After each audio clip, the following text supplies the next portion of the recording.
In other news, the Ministry of Labour has intensified the trainings of domestic workers as it seeks to equip migrant workers with the requisite skills as prescribed in bilateral agreements with recipient countries. Already more than 100 private and public institutions have been approved by the government to offer training for home care workers. NTV's Ruth Samwe tells us more. Since it was rolled out in 2020, the program on skilling of migrant workers going for foreign jobs has already trained more than 130,000 home care workers in the 119 accredited institutions. In the 16th cohort assessment, we are having a candidate of 13,000 candidates.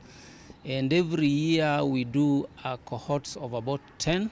And each of them we are targeting beneficiaries amounting to about 15,000 of them to be able to meet the targets to export skilled workers as prescribed in the bilateral agreement. This pre-departure training comes against the backdrop of harsh treatment against Kenyan migrant workers in the Middle East.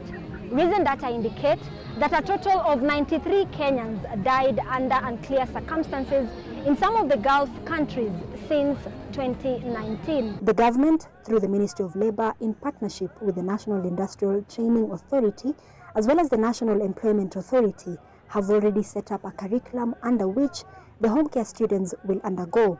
Through this training, we'll be able to address some of those challenges that we have been dealing with, including assault and even abuse, because maybe some of our workers have no capacity. And we have dealt with this, and going forward, we are going to make it mandatory for any Kenyan traveling to Middle East, or especially on very basic services, to have been trained and certified by competent institutions and accredited by National Industrial Training Authority. The government, through the Ministry of Labour, in partnership with the National Industrial Training Authority, as well as the National Employment Authority, have already set up a curriculum under which the home care students will undergo.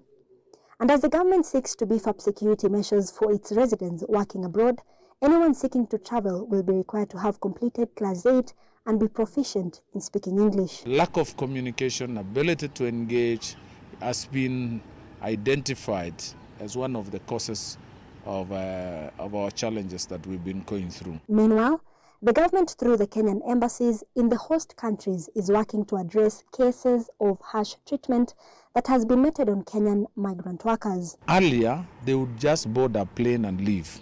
But on arrival, they will have challenges. They don't understand the lifestyle, the religion, the culture, the mannerisms, the food, the dressing, the setup of homes, and even how they live. Would be a big challenge. Travel agents have been cautioned against breaching their terms of service when facilitating the travel of Kenyan workers. Ruth Samwe, NTV, Nakuru.